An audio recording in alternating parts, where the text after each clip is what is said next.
The Independent National Electoral Commission has asked the Presidential Election Petition Tribunal to dismiss the petition filed by the Labour Party and its presidential candidate, Peter Obi.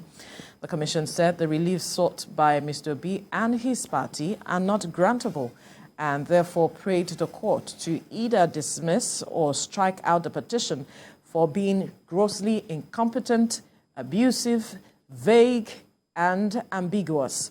INEC further discredited the petitioners over the claim that Bola Tinubu was not elected by the majority of lawful votes cast.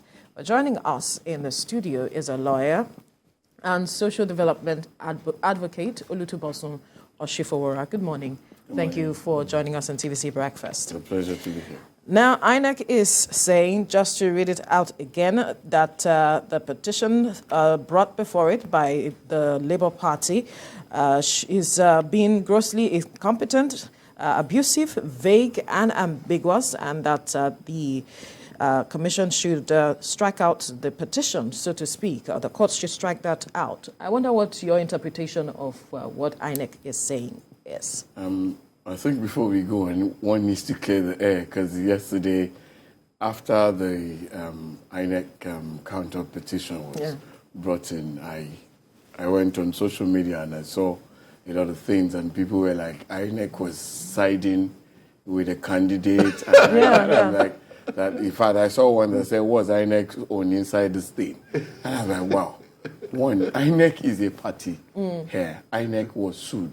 And whichever way it goes, INEC will always come into any electoral petition because it's the body that conducted the election. Yeah. So it's the arbiter. It has to be called to come and say its own part. And then INEC also has its own legal team that they've looked into all the petitions, and they have right by law to reply to these petitions and come up with their own positions as well. So I'm just trying to clarify that for those who are wondering what INEC is doing and stating their own position. That's one. Now, then INEC has also stated from its own end. Now, it's the court that's going to be, the court is the final arbiter who will say what will go on and how the whole thing will go. But INEC has a right with his legal team to push their own position.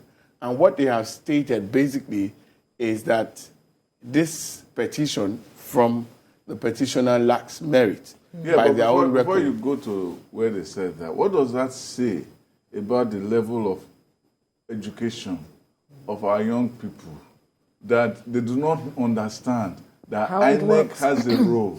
Is it that they don't know that this has been the pattern since the beginning of electoral history? Well, and then what does that say about the level of education of not only the people who are online, about this section of the people called obedience who think that they understand things, but they don't really understand anything. This is politics 101.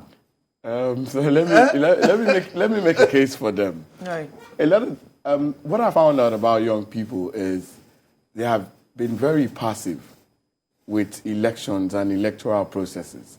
So this is about the first time majority of them are coming into, majority of young people are actually participating and waiting through the process up onto the court. So you may want to excuse their ignorance. It's not permissible, it's not permitted. But the fact is, it's lack of curiosity.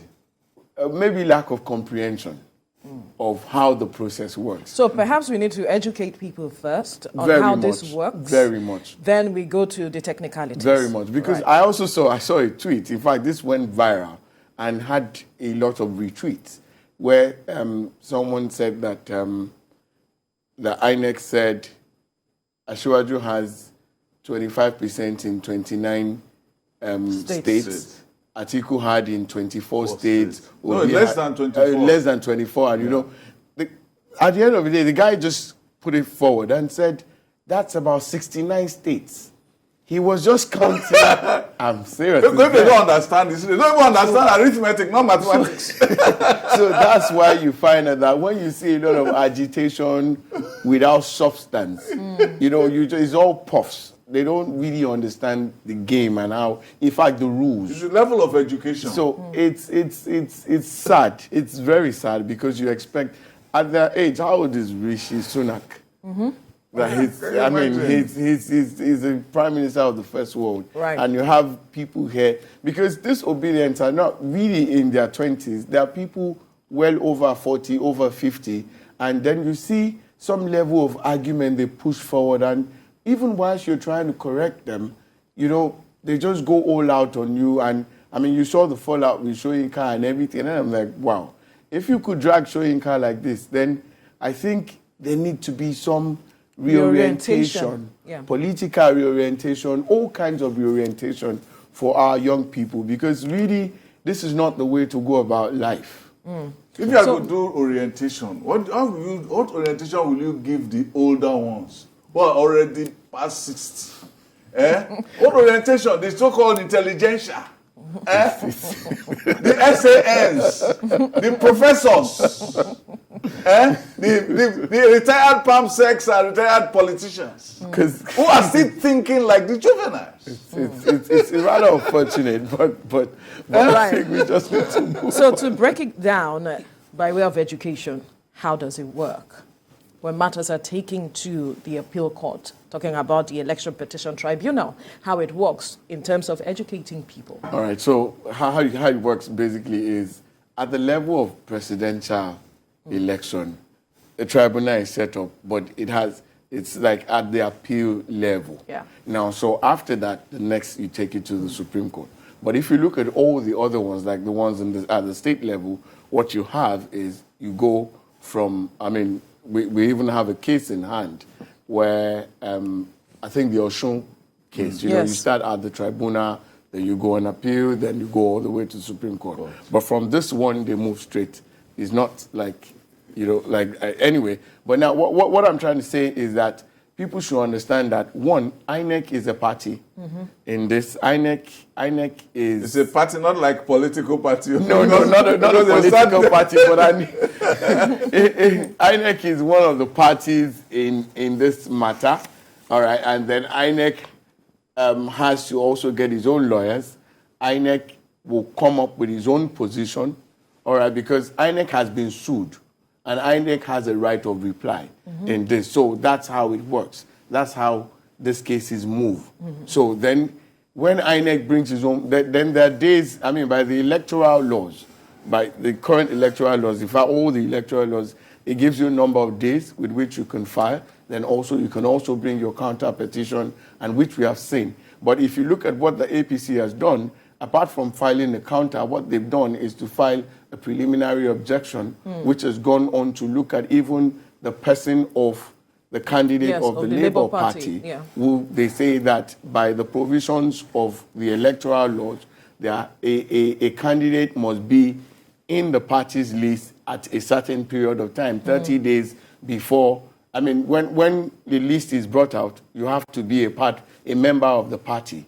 And what the APC has done is that they've calculated when Peter Obi left PDP and when he joined the Labour Party, and it didn't fall within the rules. So that's the basis for their own preliminary objection.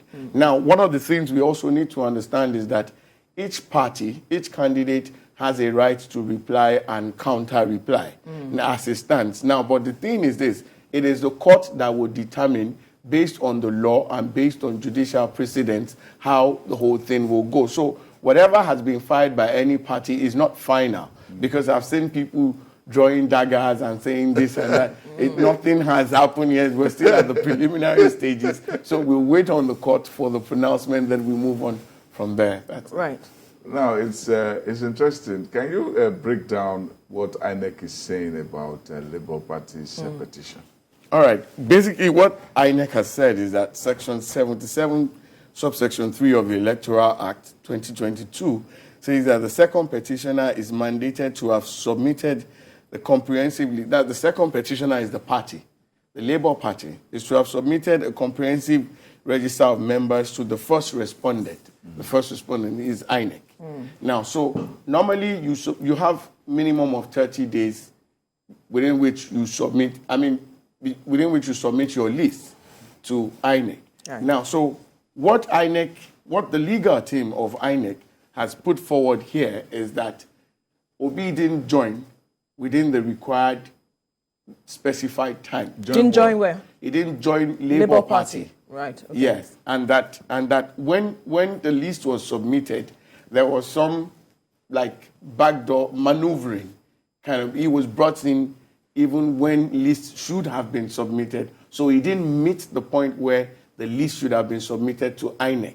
And by that, you cannot be a bona fide member of Labour Party. Because we saw how Obi moved. It was a fallout from the PDP. These are facts that are in the public space. Absolutely. You know, he was running he was trying to be a vice presidential candidate. No, he was trying to be president. He was trying to be president. Then I guess the space didn't He said come the up. money, It was he said at the last money was election. too much.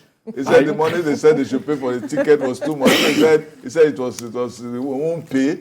You know, he said no shishi man according to him. According to him. But basically the fact remains that he left PDP for Labour Party. But at the time he left the PDP for Labour Party, the time had elapsed for him to be a member of the party because Labour was expected... According to the law. According to the law. Labour was expected to have submitted its list of members 30 days before that time. So if you calculate the 30 days, that's what INEC is pushing. The INEC legal team is pushing that. If you look at the 30 days expiration, Obi had about 3 days within it. So and by that, he's not a bona fide member of the Labour Party. And so if it was not a bona fide... So it was an interloper.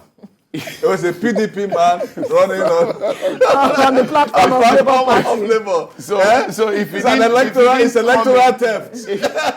If he didn't come in within the time stipulated by the law, then he's not a bona fide member. And if you're not a bona fide member, you cannot be a candidate on the platform of the party. So that's the basis for that preliminary objection by the APC. And also INEC has pushed the same thing. Then also, INEC has gone on to state that the petition by the Labour Party is frivolous and ambiguous and lacks substance. Yes. Because one of the things they've also raised, in fact, a few people, I talk on a few platforms, and everybody was quite disappointed when, you know, the Labour petition came out because they felt they were going to say we won here, you know, but we just saw things like help us take this man out, then so we can have a free will here. And, you know, it looks for us. It's like that Ahmed saying that don't swear him, forget constitution, forget this. Or Chimamanda saying it's constitution, they should just stop swearing him because we don't want to follow constitution. So in some quarters, a lot of people felt it was, with what they were coming, they felt there was going to be more substance. But you see, at the end of the day, it's the court that is going to determine. Yes. Because all these facts in the public space, we can only talk with benefit of, you know, maybe our level of practice or what we know or judicial precedents. But it's actually the court who would decide based on the law and based on precedents as well. But we can only theorize. We cannot give the final position or preempt the position of the court or the verdict of the court.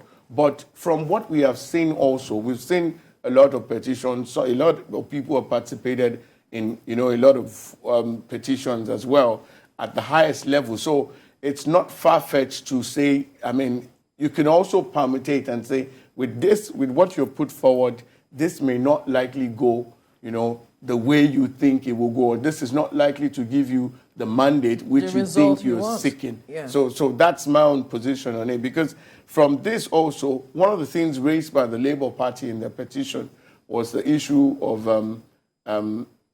Abuja. Yes. Yes. The 25%. You know, like that. And you know, we've seen positions and counter positions which says that Section 299 already says this is how you should. Abuja should be given the status of a state.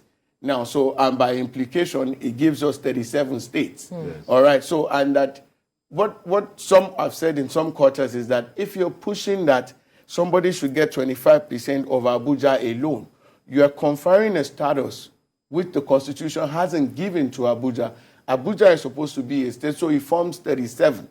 Now, but if you say they must win in 36, because of the and. And if you look at, there's been a lot of cases where the Supreme Court has said, as interpreted and, interpreted shall, interpreted must, and all that. So, and there are also some other cases which is actually stated categorically that by implication, this is the 37th state. So even if you read that without being a lawyer, if you read it, 37 states, then you get 2/3 of 37 states will give you a certain amount. Yes. All right. And then if you look at what the candidates have scored, then the candidate that was still declared winner will still emerge the winner. Yes. Now, and this is beyond, it's not just common sense now. This is law. Now, but we will wait because over time, that hasn't really come up as a point to reckon with. So we're in for, yes, because we don't want to dismiss this like that. We actually want to see the outcome. Definitely this will get up to Supreme Court. Yes. And, as it stands. And there will be a definite position and everybody can go and rest. But it has been said that it's a very interesting what is going on in Abuja, because the indigents of Abuja were left with this position that their city was less than a state. And then they went to court to say, look, treat us like a state. Yeah. And that don't treat us as if we're not a state. Then the Supreme Court ruled that, okay, you people are like a state. There's a section there, is it 299 or 199, that says that Abuja shall be treated like a state, and so on. So from not being treated like a state, to now being treated like a super state. That's where the thing is, because with the interpretation that these people are pushing, you want to give it the status of a super state. Yes. And then, no state is higher than the other one. No state is bigger than in the eyes of the law, under the Constitution, every state is equal. All right, so that's why you find that position, and it's very easy to The other comprehend. argument they are pushing forward is the fact that no president that has emerged that hasn't gotten that 25%, so to speak. Recall that even President Buhari had 40% in Abuja at some point. So that is the other argument they are pushing forward. The way it works is that you will look for an argument that suits your position. And you play blind to what the opposition is saying until the Supreme Court actually decides. Because if you look at it, it's almost very easy to understand. But if you agree with the opposition's understanding, you have defeated yourself, even before moving forward. Yeah. So that's why some people will play blind, play deaf, and know this is what it is. And you put it on your head like you're lifting the World Cup. Like, we will run with this until we get to the final position. There's a tradition of democratic theory, going back, which some people have regarded as an archaic definition of or elitist definition of democracy. People like former Vice President J.C. Calhoun, people like Plato, people like Disraeli, they believe that votes should not be counted, but weighed. That some votes are heavier than others. Some votes. Yes, it was a way of trying to say, no, we shall not. That's how America started. Only propertied white men were voting, and they said, no, you can't do that. Everybody should vote. Then after it's women's rights, women should vote. And after that, now blacks, everybody can now vote. So this kind of theory about is actually an antediluvian definition of democratic constitution. But this is interesting. With every electoral cycle, we find new things and new positions being pushed up to the Supreme Court. And the Supreme Court helps to put paid to some of these things, and then it forms part of our system, and then we just run with it. So subsequently, once this issue of Abuja status and 25% in Abuja is decided, by the next election, whether any candidate wins or not, at least we'll know that this case is rested, then we can move on from here. And that's the beauty of, in as much as some people want to play down whatever the Labour has put forward in its own petition, it's a legal team. You can't write them off. And then who knows what the court will say in the end. It may go in their way, it may go against them. But the fact is that whatever happens, it will help in our electoral jurisprudence. And then it will give us a better perspective. Then we can also move on. Who knows what will happen in 2027? Whatever thing they will push, whatever thing will come up again. But the Supreme Court is always there, or the courts are always there to actually straighten things for us. And then we have a robust electoral system. We had the issue of numbers. INEC said over 41,000 polling units did not have Labour agents, Labour Party agents, out of 176,000. 41,000 didn't have Labour agents. And even in many of those regions, they didn't give us figures. I don't know whether the figures were stated, but in the reporting I read, they said even the ones that they had, they gave them names of agents. Say in many of them, a Labour Party did not even appear. And the ones they appeared, they didn't even take part in the process, and so on. Why would you go into an election so unprepared and you come outside the election so angry and so proprietary? Well, there's a reason for that. And I mean, for the first time in the history of this nation, or in recent democracy, taking it from 99, this is about the only time where we have three major candidates. We've always had a two-horse race. Yeah. You know, and they stated from the beginning, and I don't like to, wave them aside, that, see, we're a different breed. We're agitating, for something that is close to our heart, and we're ready to give it all we have. And that's basically the mantra of the Labour movement. And you saw a lot of young people who came out and said, you saw there's been some agitations in different A lot of young people, a lot of ethnic Britain, and a lot of yes daddy church people. You have to put all of, when you say young people, there are young people all over the country. Young people in the north and young people in the south. No, I was going to make a statement that a lot of young people who claim they don't like what's going on with the existing parties.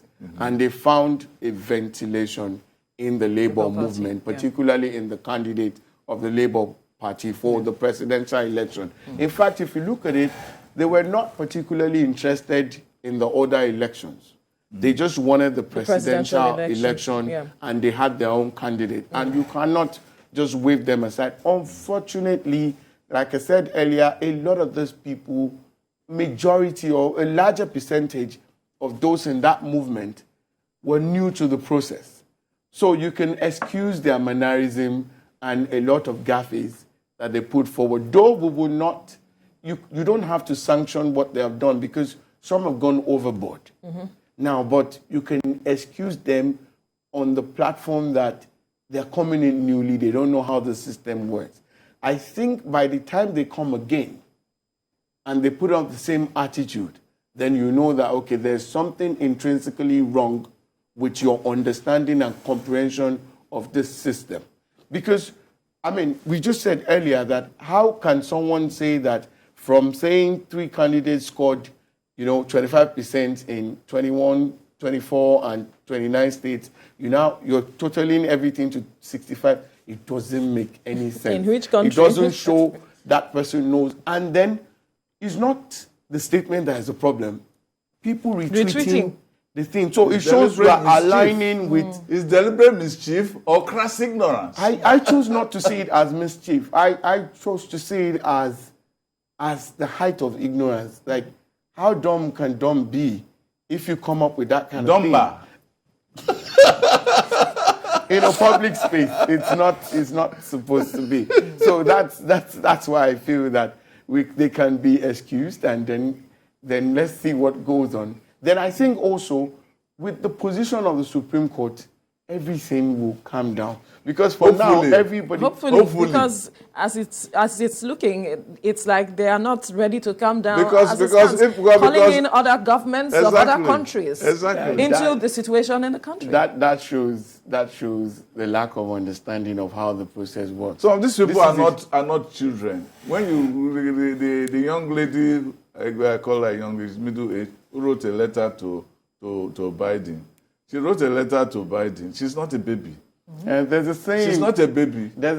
She's well traveled. There's a saying in my dialect that old age doesn't really translate to wisdom. So being old doesn't mean you have sense. So sense is acquired. Common sense is acquired as well. And then you have to put in effort. Because some of the things they say, I mean, from the concept of sovereignty alone, you cannot call America to come and do what?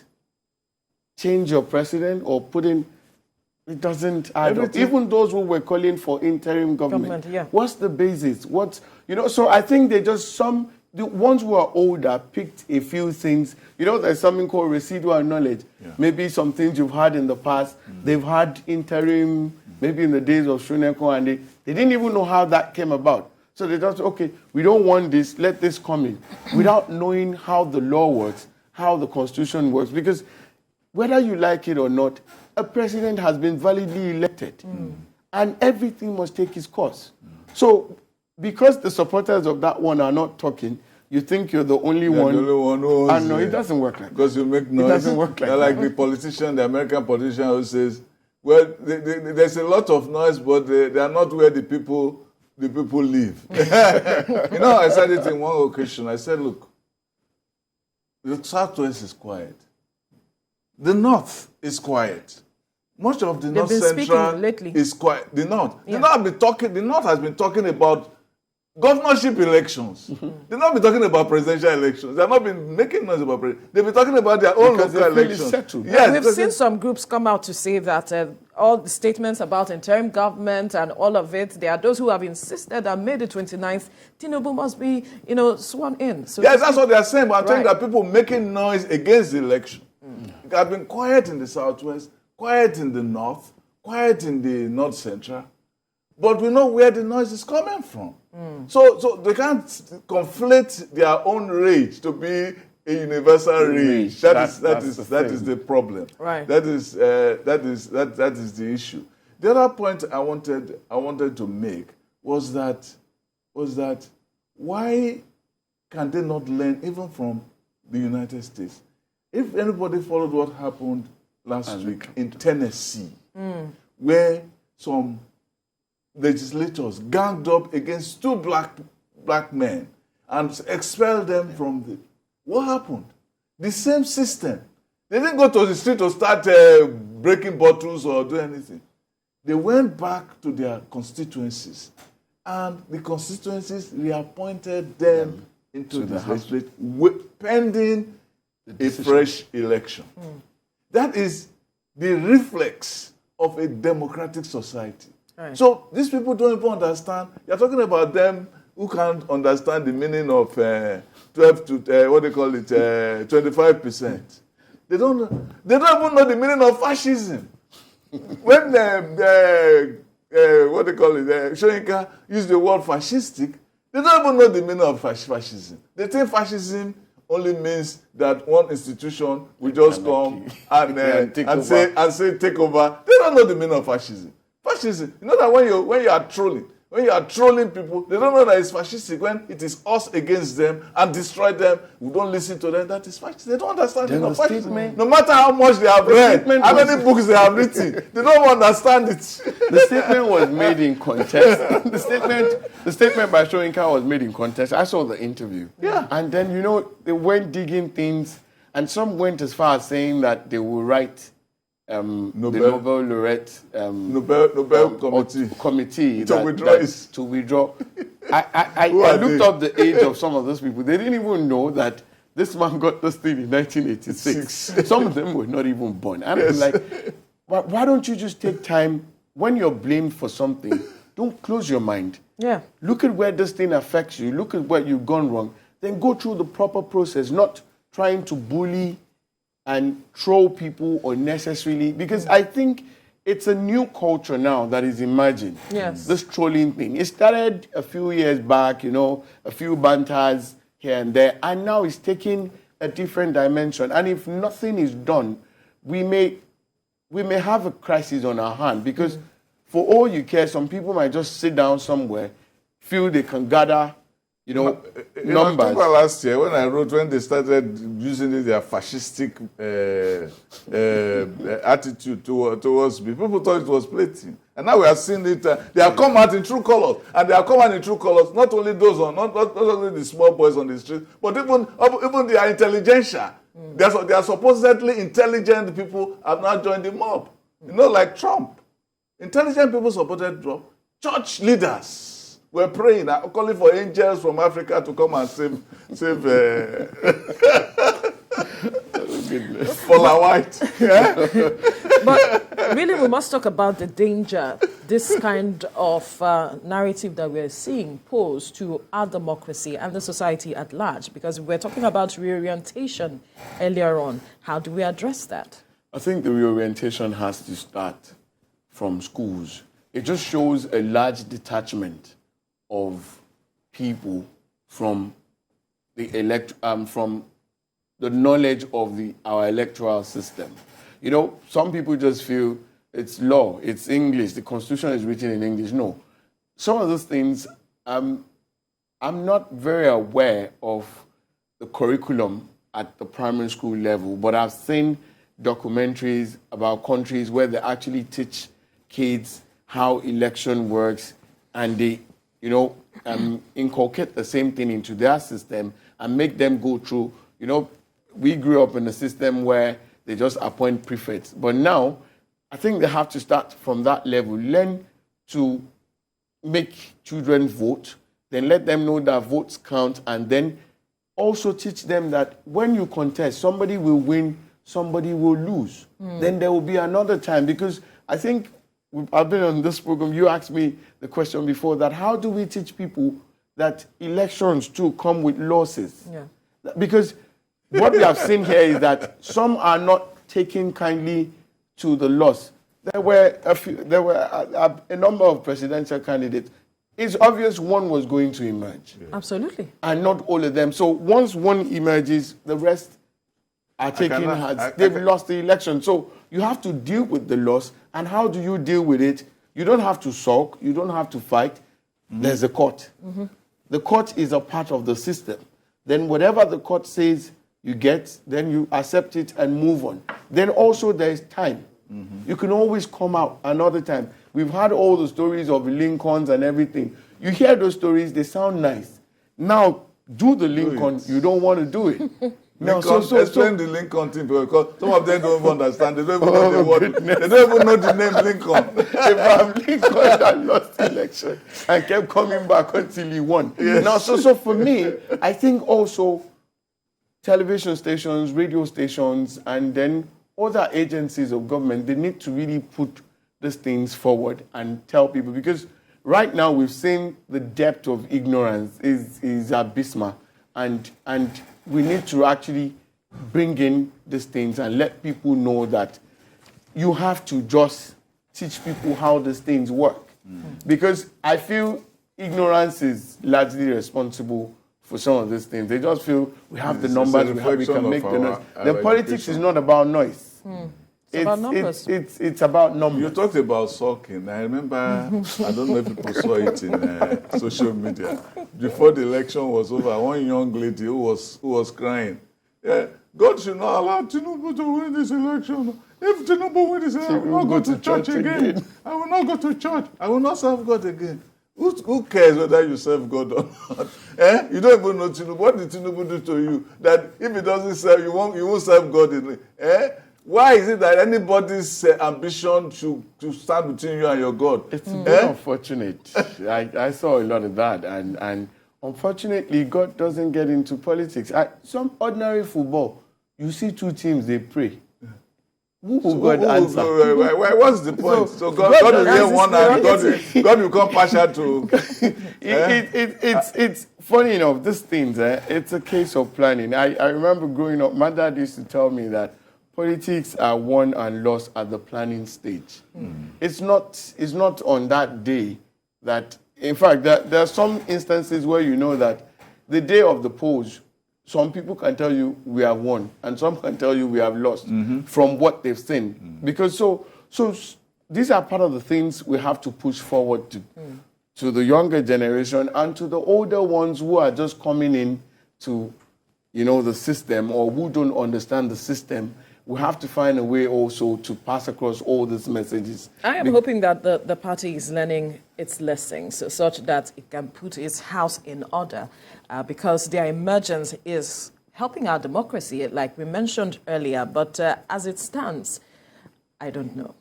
Well, their emergence also, I said you don't push it aside. We saw what happened with the gubernatorial elections. We saw, in fact, from the National Assembly votes, we saw some people who were bigwigs. They were blown away, There's one question I want to ask you. The issue that was raised about the LP candidate, that he was a member of PDP, yeah. Is that not going to affect even other candidates of the party who have won either Senate, House of Rep, on the platform of Labour? Because many of them, one of them followed the bandwagon of the P2B effect. P2B. Uncle Sam wants to start his own law practice. I'm just asking you a question. No, but definitely, I'm sure because all the candidates will actually look at that. In fact, whatever happens with that, but this the system. The process is also time bound because that may be the basis for which some other candidates will challenge. Those who won. The winners of because it cuts across. And then once you see that thing, sometimes law is about finding loopholes or finding the necessary technicalities, and then you won. So it's a case of don't celebrate too soon. Yes, sir. For some of those who won, but really the emergence of this third force has really also straightened things, because we saw the nonchalance with some governors before when they saw the heat, when they saw the wave. Everybody had to recalibrate and come back and sit down and set things in order. And I saw places where on tarred roads being tarred overnight. So it's a question of knowing that, okay, these people are waking up to their responsibilities and to their rights. And then, so for me, the emergence is good, but there are a few takeaways from that, and there are a few things also that they need to correct. Right. But third forces historically tend to help traditional. They don't win. They've not won in history. Well, it seems they are changing that narrative. Which time they didn't win. With the number of wins they made. What they do is that they don't really win. They make appreciable inroads. They make some inroads, but eventually they hand the victory to one of the major ones because they split the vote. That's what happened to Ross Perot and Bush. They took Republican votes and gave Clinton the election. We have to leave the conversation. And the Green Party, they took election away from Al Gore and gave it to we must thank you, lawyer and social development advocate Olutubosin Oshifowora, for your time on the program. It's a pleasure. Thank you.